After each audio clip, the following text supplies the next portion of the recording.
Hi friends and families, welcome back to my channel. எல்லாரும் எப்படி இருக்கீங்க?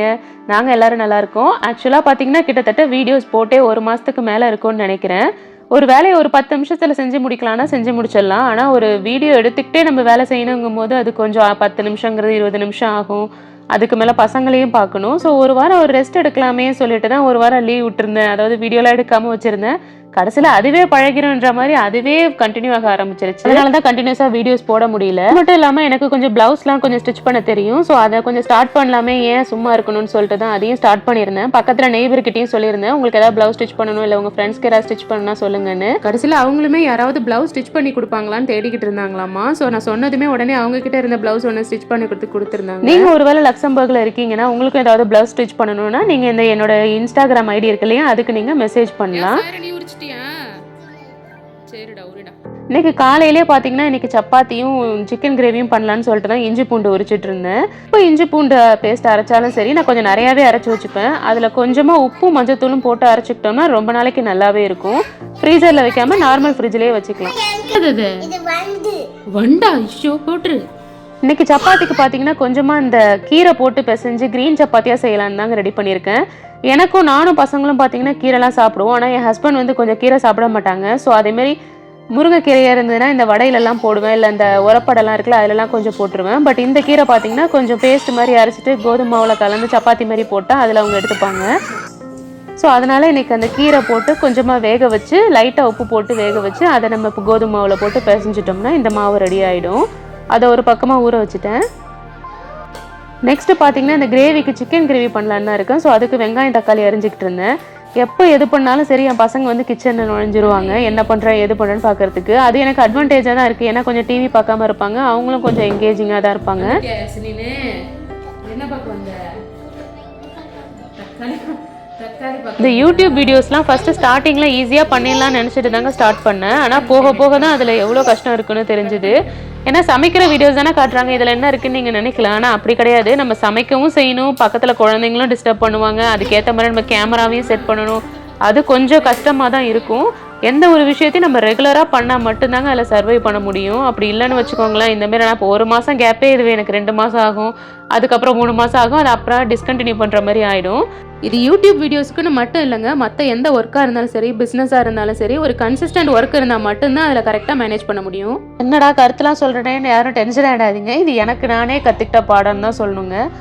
இன்றைக்கி பார்த்தீங்கன்னா இந்த சப்பாத்திக்கு தானே கிரேவி செய்கிறோம், கொஞ்சம் திக்காக செய்யலாமேன்னு சொல்லிட்டு கொஞ்சம் நிறையா வெங்காயம்லாம் போட்டு இன்றைக்கி கிரேவி செஞ்சிட்ருக்கேன்.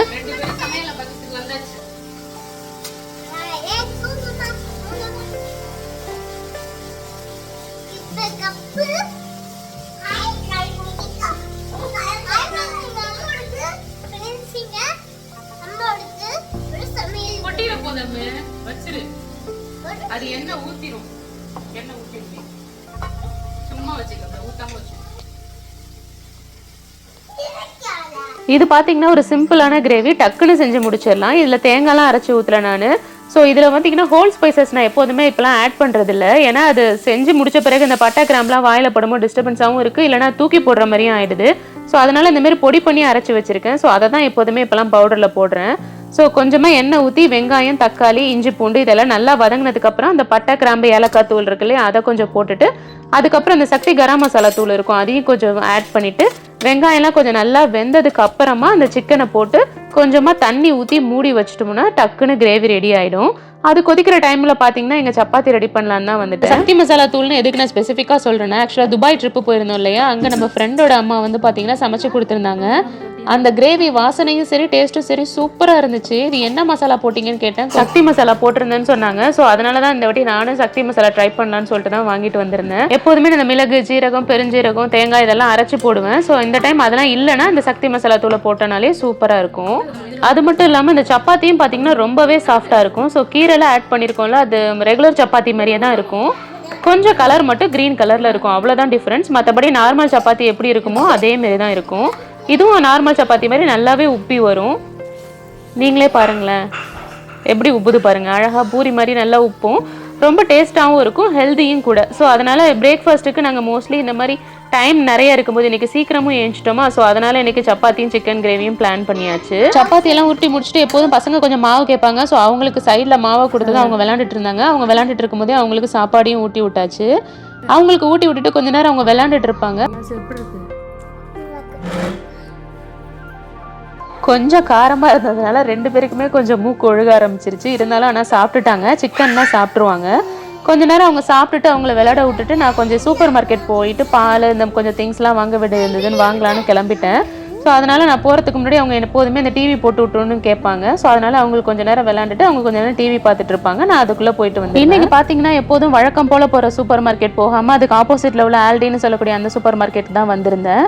இங்கே பார்த்தீங்கன்னா என் பசங்களுக்கு ரொம்ப பிடிச்ச ஃப்ரூட்ஸில் இந்த மாம்பழம் ஒன்று, இன்னொன்று ஆரஞ்சு ரொம்ப விரும்பி சாப்பிடுவாங்க. இங்கே வந்து பக்கத்தில் உள்ள அந்த டெலைஸ் சூப்பர் மார்க்கெட்டை கம்பேர் பண்ணும்போது இங்கே எல்லாமே சீப்பாகவே இருக்கும். ஃப்ரூட்ஸ்லேருந்து சரி வெஜிடபிள்ஸ் எல்லாமே கொஞ்சம் சீப்பாக தான் இருக்கும் இங்கே. ஸோ அதனால் இங்கே வந்துட்டேன் இன்றைக்கி. இது கொஞ்சம் கிராஸ் பண்ணி வர மாதிரி இருக்கும். அதனாலேயே மோஸ்ட்லி சூஸ் பண்ணுறதில்ல. சரி இன்றைக்கி எப்படியா இருந்தாலும் போயிடலான்னு சொல்லிட்டு தான் இந்த பக்கம் வந்திருந்தேன். நம்ம ஊர்லலாம் வெள்ளரிக்காய் பார்த்தீங்கன்னா கொஞ்சம் முழுன்னு அழகாக கொஞ்சம் ஷைனிங்காக இருக்க மாதிரி இருக்கும். இங்கே வந்து பார்த்திங்கன்னா இந்த மாதிரி தாங்க இருக்கும். இங்கே வந்து இந்த ஃப்ரெஷ் கார்னெல்லாம் பார்த்தீங்கன்னா என் பசங்களுக்கு ரொம்பவே பிடிக்கும். அது வந்து ஒரு சில டைம் வந்து இந்த நான் எப்போதும் போகிற இந்த சூப்பர் மார்க்கெட்டில் வந்து கிடைக்காது. இந்த மாதிரி பாயில் பண்ணி இந்த மாதிரி ஸ்டோர் பண்ணி வச்சுருப்பாங்க கண்டெய்னர்ஸில். இதில் பீன்ஸ் இருக்கும், கேரட்டு, அது மட்டும் இல்லாமல் இந்த பெரிய பெரிய இந்த கிட்னி பீன்ஸ்லாம் இருக்கும்ல, அதெல்லாம் கூட இங்கே நிறைய கிடைக்கும். ஸோ இன்றைக்கி ஃபஸ்ட் டைம் இந்த கார்ன் நம்ம இந்த வெவிச்ச கார்ன் இந்த மாதிரி டின்னில் இருக்கிறத யூஸ் பண்ணி பார்க்கலான்னு சொல்லிட்டு இன்றைக்கி நான் வாங்கிட்டு வந்திருந்தேன். நீங்கள் ஒருவேளை லக்சம்பர்கில் இருக்கீங்க அப்படின்னா உங்களுக்கு இந்த ரெகுலராக அந்த மந்த்லி வாங்குற அந்த கிராசரிஸில் கொஞ்சம் ஏதாவது சேவ் பண்ணணும்னு நினச்சிங்கன்னா நீங்கள் கண்டிப்பாக ஆல்டியே சூஸ் பண்ணலாம். கொஞ்சம் சீப்பாக இருக்கும் டெலைஸை கம்பேர் பண்ணும்போது. ஆயில்லேருந்து எல்லாமே சீப்பாக இருக்கும். ஸோ நான் அதை வாங்கிட்டு வீட்டுக்கு வந்துட்டேன். வீட்டில் காலிங் பெல் அடித்தது தான் போதும். இங்கே பாருங்கள், எடுத்துக்கொண்டு வைக்கிறதுக்குள்ளே முட்டை உடைஞ்சிரும் எடுக்காது.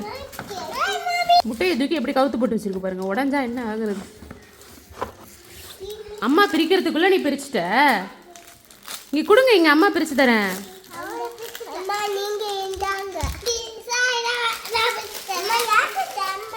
குடு குடு பிரிச்சு தரேன் குடு.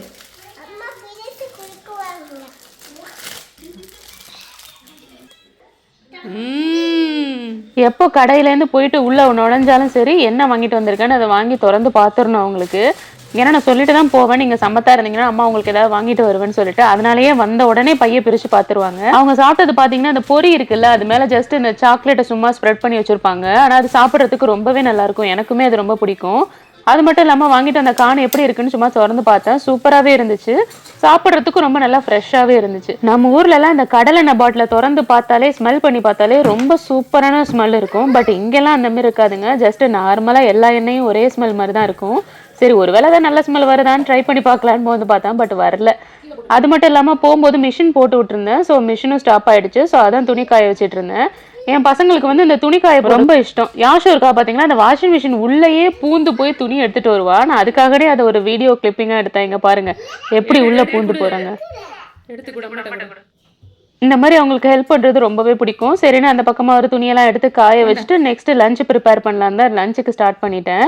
இன்றைக்கி பார்த்தீங்கன்னா காலையில் சிக்கன் கிரேவி வச்சதுனால மதியத்துக்கு சிம்பிளாக ஏதாவது முட்டைக்கோஸ் கூட்டு போட்டு செஞ்சுக்கலாம் அப்படின்னு சொல்லிட்டு தான் அதுக்காக தான் ரெடி பண்ணிகிட்ருக்கேன். ஜஸ்ட் குக்கரில் செய்யும்போது டக்குன்னு ஈஸியாக முடிஞ்சிடும். நான் சமைக்கிற வரைக்கும் கொஞ்சம் டிஸ்டர்ப் பண்ணாதீங்க, நீங்கள் போய் விளையாடுங்கன்னு சொன்னேன். அதனால அவங்களும் சமைக்கணும்னு சொல்லிட்டு என்கிட்ட 2 ஸ்பூனை வாங்கிட்டு போய் அவங்களோட கிச்சனில் சமைக்க போகிறாங்களாமா. இதுக்கு பார்த்தீங்கன்னா கொஞ்சமாக வெங்காயம், தக்காளி இது எல்லாத்தையுமே நல்லா வதக்கிட்டு அதுக்கப்புறம் முட்டைக்கோசு, மிளகாத்தூள், பச்சை மிளகாய் இருந்தால் போட்டுக்கலாம். கொஞ்சமாக உப்பு சேர்த்து பைத்தம்பருப்பை நல்லா வாஷ் பண்ணி அதில் போட்டுட்டு ஒரு விசில் விட்டு இறக்கணும்னா சூப்பராக ரெடி ஆகிடும். நீ சமைக்கிற எங்கேருந்து பிடிச்சிட்டு வந்த தண்ணியை? சரி சாக்லேட்டா இருக்கு தங்கம், வாயிலாம் சாக்லேட்டு. சரி பால் குண்டான வச்சுக்கிட்டு என்ன பண்ற? தெளிக்காம விளையாடு தங்கம், வீடு பூரா தண்ணி தெளிச்சிட்ட பாரு. கொஞ்ச நேரம் விளையாடுங்கன்னு சொல்லியிருந்தேன். உடனே பாத்ரூமில் போய் அவங்க சேரை போட்டு ஏறி தண்ணியை பிடிச்சிட்டு வந்து அவங்க சமைச்சிக்கிட்டு இருக்காங்க பாருங்கள். கொஞ்சம் கேப் விட்டாலே இப்படி தான் ஏதாவது பண்ணிடுவாங்க. விளையாடுறன்றப்பல வீடு பூரா தண்ணி எடுத்து ஊற்றிட்டாங்க. இந்த தண்ணியை அப்படியே விட்டுட்டோம்னா இது உட்டன் ஃப்ளோராக இருக்கனால பார்த்தீங்கன்னா இந்த உட்டு வந்து கொஞ்சம் தூக்க ஆரம்பிச்சிடும். ஸோ அதனால தான் பார்த்தீங்கன்னா காய்கறி கட் பண்ணாலும் சரி சமைச்சிக்கிட்டு இருந்தாலும் சரி டக்குன்னு வந்து தொடச்சி விட்டுருவேன். இன்னைக்கு முட்டைக்கோஸ் கூட்டுன்றனால அதுக்கு தொட்டுக்க பார்த்தீங்கன்னா எண்ணெய் கத்திரிக்காய் செய்யலாம் தான் சைடில் செஞ்சுக்கிட்டு இருக்கேன். தண்ணியில் விளையாடாதீங்க, கீழே ஊற்றிட்டா தர வீணாக போயிடும்னு சொன்னேன்னா அதனால இந்த பாத்திரத்தை எடுத்துகிட்டு போய் ட்ரம்ஸ் வாசிக்க ஆசு கேட்க ஆரம்பிச்சிட்டா. இப்படிதான் அழகா விளையாண்டுட்டு இருப்பாங்க. திடீர்னு இடையில ஏதாவது கை கால் பட்டுச்சுன்னா உடனே 2 பேருக்கு சண்டை வர ஆரம்பிச்சிடும். அவங்க யாஷு வாசிக்க, சாய்ரா ஆட, நான் சமைக்கன்னு இப்படிதான் டெய்லி ஒரே கூத்தா போயிட்டு இருக்கணும் பாத்துக்கோங்க. ஃபர்ஸ்டே 2 பேருக்கும் பசங்களுக்கு ஊட்டி முடிச்சிட்டேன். ஸோ ஸ்டார்டிங்லேயே நான் அப்பளம் பொரிச்சிட்டேன்னா அவங்க அப்பளத்தை சாப்பிட்டுட்டு சாப்பாடு சாப்பிட மாட்டாங்க. ஸோ அதனால நான் சாப்பிடும்போது அப்பளம் பொரிச்சிக்கிட்டேன்னா அவங்க கொஞ்சம் கொஞ்சமாக எடுத்துப்பாங்க. ஸோ நாங்கள் 3 பேரும் சாப்பாடுலாம் முடிச்சுட்டு கொஞ்சம் மதியம் அவங்க கொஞ்சம் நேரம் தூங்குவாங்க. நைட்டுக்கு பார்த்தீங்கன்னா எங்களுக்கு சிம்பிளாக வேலை முடிஞ்சிடும். ஏன்னா காலையில சிக்கன் கிரேவி வச்சிருந்தால அதை நாங்கள் இட்லிக்கு ஊற்றி அதை சாப்பிட்டு முடிச்சிருவோம். எங்களோட நாள் இன்னைக்கு அப்படி தாங்க போணுச்சு. ரொம்பவே நல்லா தான் இருந்துச்சு. பசங்களுக்கு கொஞ்சம் அடிச்சுக்காம நல்லா சமத்தாவும் கோஆப்ரேட் பண்ணாங்க. இந்த வீடியோ உங்களுக்கு பிடிச்சிருந்துச்சுன்னா மறக்காம லைக் பண்ணுங்க. இன்னொரு இன்ட்ரெஸ்டிங்கான வீடியோவில் உங்களை நான் மீட் பண்றேன். அது வரைக்கும் பாய்.